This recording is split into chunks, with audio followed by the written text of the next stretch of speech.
All right, so we're going to be talking today about preparation. So you're growing things, you have way more tomatoes than you've ever had in your life. You have way more mint. I'm talking to myself right now. I have lots of mint. I have like a whole, tea area. I need to drink some tonight. You're going to have plenty of things. So what do you do with it? There are a lot of things that you can do. And so I'm just going to give you a high level overview right now. You can dehydrate most things that are in your garden, whether it's tomatoes, any vegetable, any herbs can be dehydrated. If you have the money to invest, then you can get a freeze dryer. If you'd like to buy one for me and send it to me, hey, I'm not gonna stop you. Yeah, it's pretty pricey. They're a couple $1,000s. They are very much worth it. Now, the difference between dehydrating and freeze drying.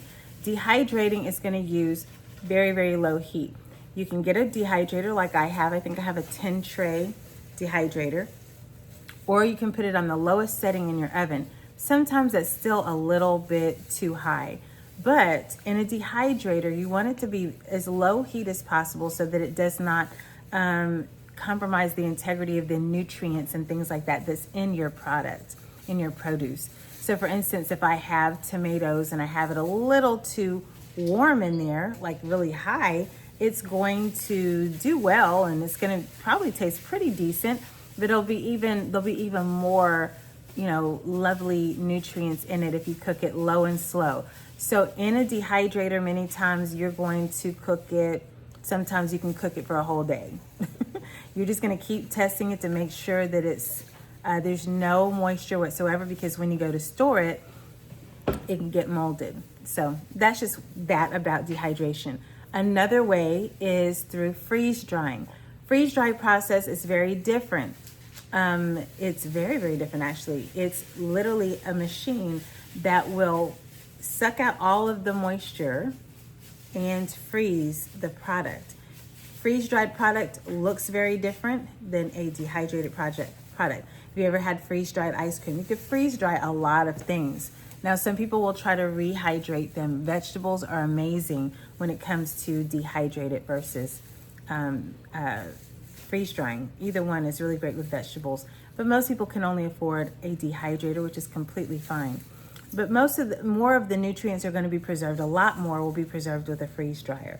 So one thing that you do have to know if you're wanting to store up a lot of food and things like that, and you're wanting to live off of it, just remember that vitamin C is the one nutrient or vitamin that is very volatile, meaning that when you start heating it and all those other different things, it starts to decrease in potency, and it may even completely blow away or do whatever vitamin C does. It'll dissipate. It won't be active anymore. So that's why they'll always say if you're going to build storage, have food storages and things like that long term, also have like some vitamin C tablets or something like that you're storing, because that's one nutrient that's just going to get lost when you are dehydrating, when you're freeze drying. So those are two different ways of storing. Another way of storing most people know about is canning. I'm going to go over the process with you, and I'm going to show you the equipment that I have for all of this actually. A fourth process, and I've done all of these except freeze drying. I've done all of them.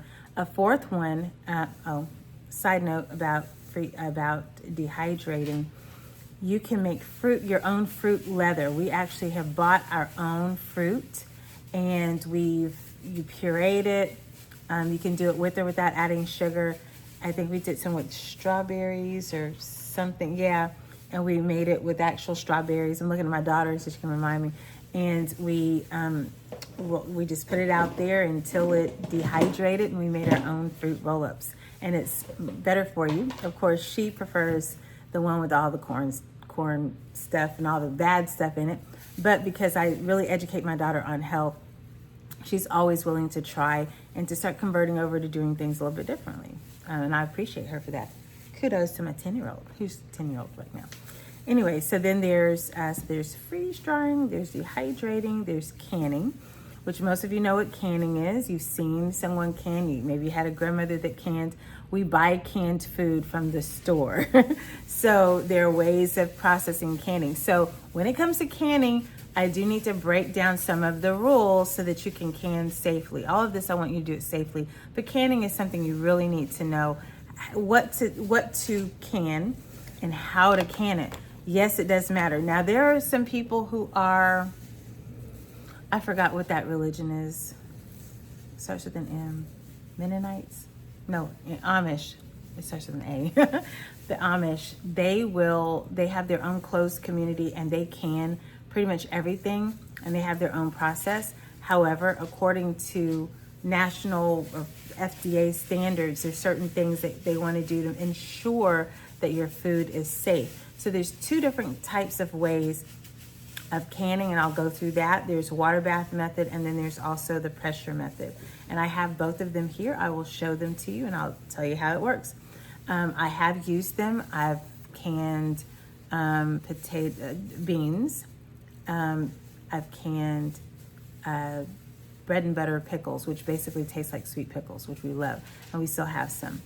And so I'll go over all of that with you. There's another way that I like to preserve food, and that is by vacuum sealing. Someone told me about vacuum sealing a few years back, and as I started doing more and more research, I looked and saw what could be vacuum sealed and what shouldn't be.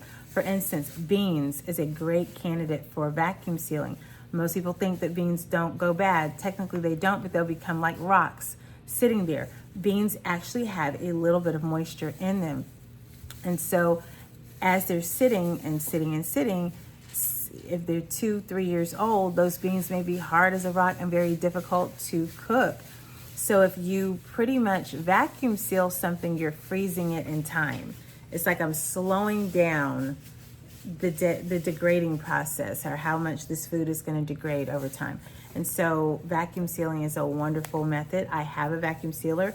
There's even a way of vacuum sealing your cans for dry goods. Like, for instance, I have powdered butter. I have powdered milk. I have powdered sour cream. I found out about some of this stuff and I'm like, this is so cool. Powdered oat milk.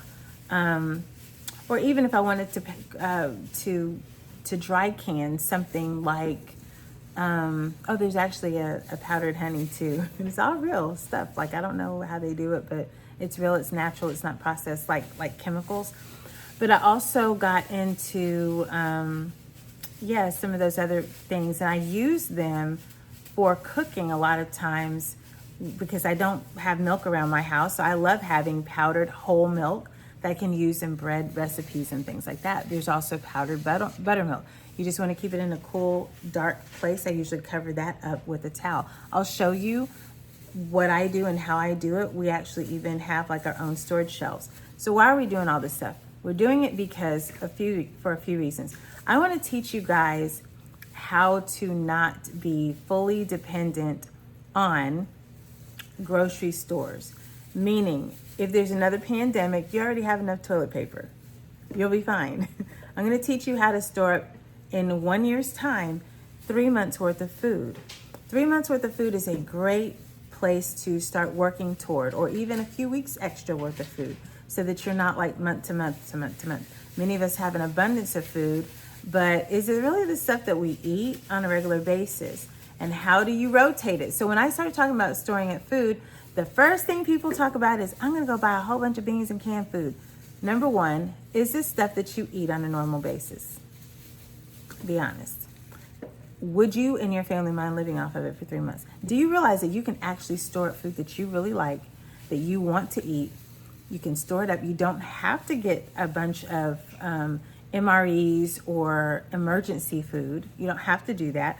I actually, because my family, we are vegetarian. We eat more Mediterranean diet. We don't ever eat beef or chicken, but we may occasionally have seafood. So we're mostly vegetarians though. So for us, olive oil only lasts about a year. So I'm not gonna get 2 years worth of olive oil, but I might wanna stock up about a year's worth of olive oil. And I'll talk to you about the process that I use. I even have a spreadsheet for you guys so that you can plan your own grocery storage situation. I don't want you guys so dependent on the grocery store to the point to where you're like, if there's an emergency, if there's something that happens that you are not prepared, and then I hear some people, especially people of faith, which I'm a person of faith, the great faith. I love the Lord. That's for me. Everybody may not feel the same way, but we get to a point to where we're like, oh, I just don't believe anything's going to happen in this world. You don't have to. All I have to say is for years, people used to do it this way. They never fully depended on only having what was available in the store for a few months. People always prepared. I mean, it's just smart to store it for winter. Even the animals store it for winter. Can you at least store it for 3 months worth of food? Can you get through the winter?